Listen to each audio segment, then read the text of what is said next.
Hey everyone, it's Adriana from Adriana's Paper Crafts. Today I just really quickly wanted to go over what not to print and what you can print with your Cricut machine. I've seen a lot of people make the mistake of trying to print all of their party favors or every little custom party decoration that they're making from their Cricut machine, and you really don't have to. Now, obviously, the Cricut machine makes things a lot easier, it's a lot faster, and much more precise than hand cutting something. But just because you have a Cricut machine does not mean that you have to use it for all of your items. So, real quick, in case you did not know, the Cricut machine does allow you to print something, and it will cut out that print. So, for example, I have this image. So, anytime I have something that I need to be intricately cut, so like a lot of curves and edges and all that, I will go ahead and put it through my Cricut machine. If you took a look at my Instagram or my Facebook yesterday, or I think the day before, I posted these party favor boxes that I did. They're little bubble guppies boxes. They've got a lot of edges and curves, and I also needed my Cricut machine to score the lines, which means it puts like a little folded line on there so I know where to fold my package. I obviously put that through my Cricut machine, but because I needed the box to be big, I ended up having to use 2 sheets per box. So this is just an example of how your Cricut machine would do it. It does that line on the outside to let you know what is inside, what it's going to cut. Now, the limitations with that, and the reason I say that you don't need to use it for everything, is because it limits you to a certain size. So for example, this is a regular sheet of paper, 8.5 by 11. This is what all normal paper looks like. Okay, so 8.5 by 11. Your Cricut machine limits whatever picture you're putting in there to this size, which is 6.75 inches by 9.25 inches. So regular sheet of paper, this is the size that you're allowed to print using the Cricut machine. The Silhouette apparently does not have a limitation, which I really wish I had known about before I went and bought my Cricut maker, but so anyways, so for example, if you wanted to do water bottle labels, if you wanted to do those little shoebox favors, if you want to do, what's on my mind, chip bags, if you want to do custom Kit Kat wrappers and those little snack wrappers and all that stuff, little donut bags, I do not recommend using your Cricut machine for that. And again, if any of your items can be cut by hand, do it. So a chip bag, for example, does not need to be done on your Cricut machine because the design takes up a whole sheet of paper. There's nothing for you to cut. I understand you wanting to use Cricut Design Space to create the design itself, but then there's no way for you to download it to your computer. So there's just, I mean, you're going to end up like kind of screwing yourself a little bit when you do it that way. So, I mean, instead of making it harder on you, just find a different program to use. And that way you don't have to worry about like, how am I going to save this and how am I going to download it? I mean, the only hack that I know is to take a screenshot of it and then save it. But let me tell you this, when you take a screenshot of a picture on your computer or your laptop, it is no longer a high quality file.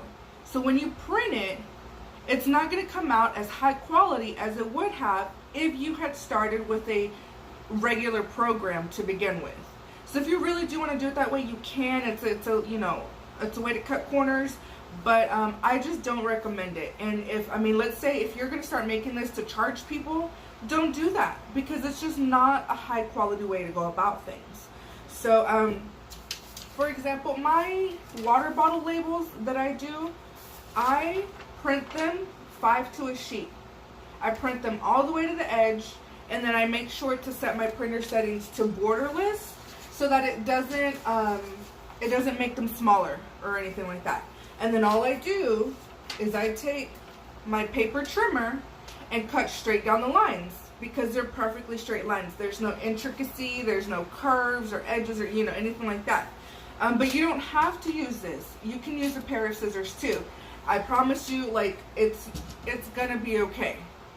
And let me see. Also, for round items, there are times where if I'm making round stickers, I will have my Cricut machine cut it. But I absolutely hate the amount of wasted paper that it makes me do, especially if I need them to be stickers. I mean, sticker paper is not cheap. So don't always rely on your Cricut machine to print these items just because it makes it like 2.5% easier on you, if it's going to be wasting money. So, you know, do you understand how many more round stickers I could fit on this paper versus this paper? So, again, if I really just, like, am in that mood where I don't care, yes, I let my Cricut machine do it. But there are times where I'm like, no, I need way more stickers and I cannot be wasting money right now. I'm serious. Then I will go and I'll use my round paper cutter. This one starts at 1 inch and goes up to 6 inches. So you can cut a circle anywhere between 1 inch and 6 inches big. I don't remember how much this cost me. They sell it at craft stores, and it comes with multiple blades. I really, really love this. It works really well as long as you use it on a flat surface. But they also have different kind of circle punchers at the stores. I just like this one because it was one piece of equipment with varying sizes versus certain other circle punches. They only come in like a 1 inch. If you want 2 inches, you got to buy another one. I didn't want that. So I use this, and of course, make sure to always utilize the coupons that the craft stores have for you. Again, so that way, instead of paying full price, I always pay at least minimum 40% less than what it costs. So there's that. And that's the, you know, for circles, of course. And also you can utilize 12-inch paper. So this is scrapbook paper. Well, not necessarily scrapbook paper, but 12-inch cardstock. It's patterned, and it's only one-sided. This is something else that you can use when you're making things like the, you want to make a gift box, if you want to make a shoe box, any kind of like bag or something like that. You can use something that's patterned and then have your Cricut machine cut it, because you now have a much bigger surface space to work with, you know? And then you can just add your decorations in later. You can have your Cricut machine cut out the little details. Maybe out of cardstock, maybe out of vinyl, maybe directly onto sticker paper. You know, print little stuff. Then yeah, you can do that. But I think a lot of people, they go into using their Cricut machine thinking that, you know, everything has to be done on there. And I can only limit myself to this. And that's not true. I mean, it's a whole world of possibilities out there. You just have to take a second to educate yourself on what is available. So, like I said, there's this 12 by 12 paper that you can use. And then also, a thing that I use a lot, guys, is poster board. Hobby Lobby has a really great array of poster board. And I love this because it's very thick. I do not get my poster board from Dollar Tree, from Walmart, anything like that. I don't do it from Joann's. I don't do that. I get all of my poster board from Hobby Lobby because it's very thick, very sturdy. So if I need something strong, or if I just need something really, really big, like my graduation lanterns, they're really tall. I make them out of poster board. That way they're sturdy, but I can also make them bigger than just using this, you know? So don't limit yourself to just like regular paper, or to just the sizes that your Cricut machine enables you to use. There's so much more that you can do. You just, like I said, you really have to educate yourself on these things. For any new crafters, I really, really recommend you just taking a trip one of these days to a craft store. I do really recommend Hobby Lobby. I spend most of my shopping time there.